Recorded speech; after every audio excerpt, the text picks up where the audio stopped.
Assalamualaikum warahmatullahi wabarakatuh. Saya Ika Kusuma Wardani, NPM 18040220006, jurusan Akuntansi Syariah. Di sini saya akan menjelaskan materi mengenai mata kuliah Bank LKS atau Bank dan Lembaga Keuangan Syariah dengan judul Pasar Uang dan Valuta Asing. Pengertian dan fungsi pasar uang dan valuta asing, di mana pasar uang atau money market merupakan suatu pasar yang menyediakan sarana pengalokasian dan pinjaman dana dengan jangka pendek. Jangka waktu surat berharga yang diperjualbelikan biasanya kurang dari 1 tahun. Karena itu, pasar uang merupakan pasar likuiditas primer. Sedangkan pasar falas atau sering pula disebut dengan bursa falas, yaitu suatu mekanisme di mana orang dapat mentransfer daya beli antar negara, memperoleh atau menyediakan kredit untuk transaksi perdagangan internasional, dan meminimalkan kemungkinan resiko keuangan akibat terjadinya fluktuasi kurs suatu mata uang. Fungsi pasar uang, di mana yang pertama sebagai sarana alternatif, khususnya lembaga-lembaga keuangan, perusahaan non-keuangan, dan lembaga lainnya. Yang kedua, sebagai sarana pengendali moneter, tidak langsung oleh penguasa moneter dalam melaksanakan operasi pasar terbuka. Kedua, fungsi falas atau fungsi pasar valuta asing. Yang pertama itu ada transfer daya beli, kedua penyediaan kredit, dan yang ketiga mengurangi resiko valuta asing. Jenis transaksi pasar uang dan valuta asing. Yang pertama, transaksi di pasar uang. Transaksi di pasar uang terbagi menjadi pasar uang antar bank, sertifikat Bank Indonesia, lalu surat berharga pasar uang, sertifikat deposito, pasar uang valuta asing.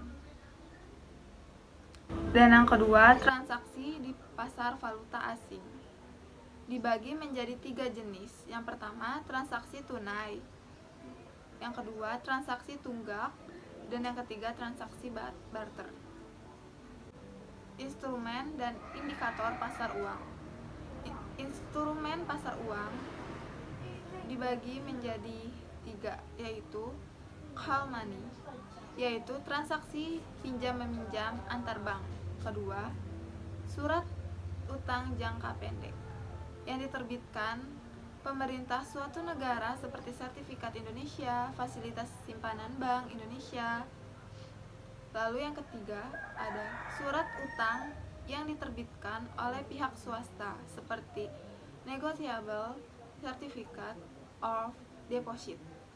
Indikator pasar uang meliputi A. Suku bunga pasar uang antar bank dalam rupiah. B. Volume transaksi pasar uang antar bank dalam rupiah. C.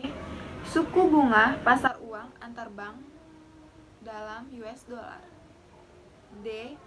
Volume transaksi pasar uang antar bank dalam bentuk US dollar.